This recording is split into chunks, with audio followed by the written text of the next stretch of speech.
I'm Forish. I am a member of the Spiritan campus ministry team, and I serve as the director of music and liturgy for campus ministry and here at the chapel. We've been counting the days of Christmas with our season of Advent and our Advent calendar. Today is December 17th. This date begins the final liturgical countdown until Christmas.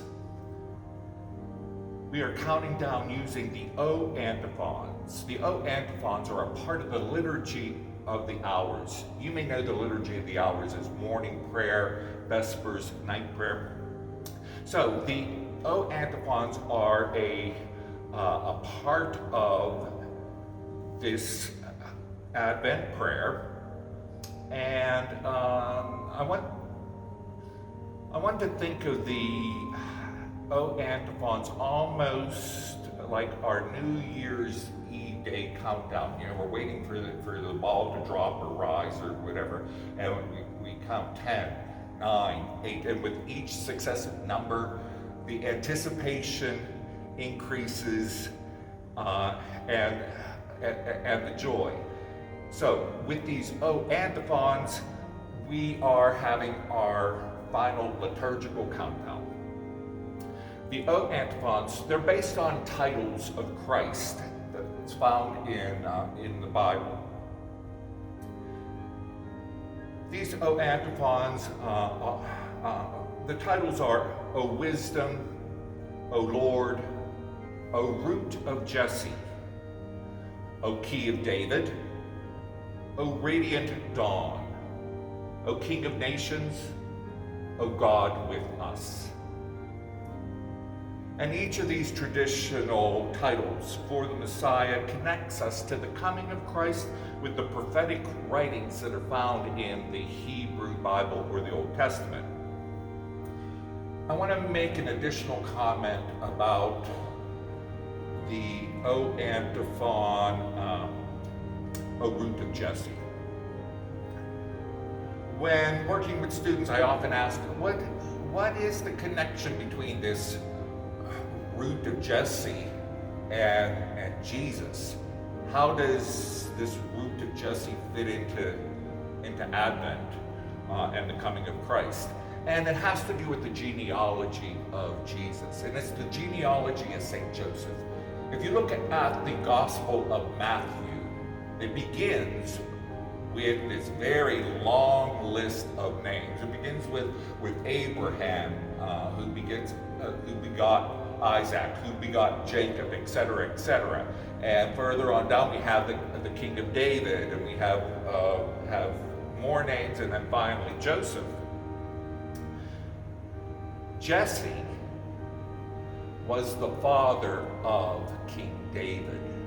So when we hear about the stump of Jesse, the root of Jesse, the flower of Jesse, a stem of Jesse, they're talking about the genealogy and they're making reference to King David's father, Jesse. Now these O antiphons are based on a very familiar hymn known to us as O Come Emmanuel. This ancient hymn, it emerged out of the Dark Ages, somewhere maybe around the 800s or so. It was most likely written by a scholarly monk who knew both the New Testament and the Old Testament very well. He wrote these antiphons, again, with the idea of the coming of Christ. And once it was written, it was shared among some churches and monasteries throughout Europe. The song owes its popularity to a person, John Mason Neale. John Mason Neale was a scripture scholar, and he came across this text, and he translated it from Latin into English.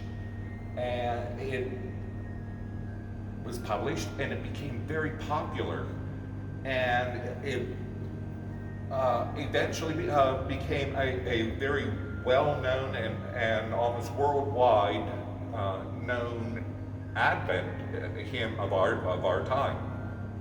Each verse of O Come Emmanuel is based on an O antiphon. Now, hymn editors have rearranged the order of the O antiphons. In our song O Come Emmanuel, that's the first verse. However, in the liturgical order, that is the antiphon for December 23, meaning the last. The first O antiphon is verse 2. O come, wisdom from on high. And so now, I'd like for you to hear a small ensemble of our members of the Spiritan Campus Ministry Chapel Choir as they sing and pray these O antiphons with us.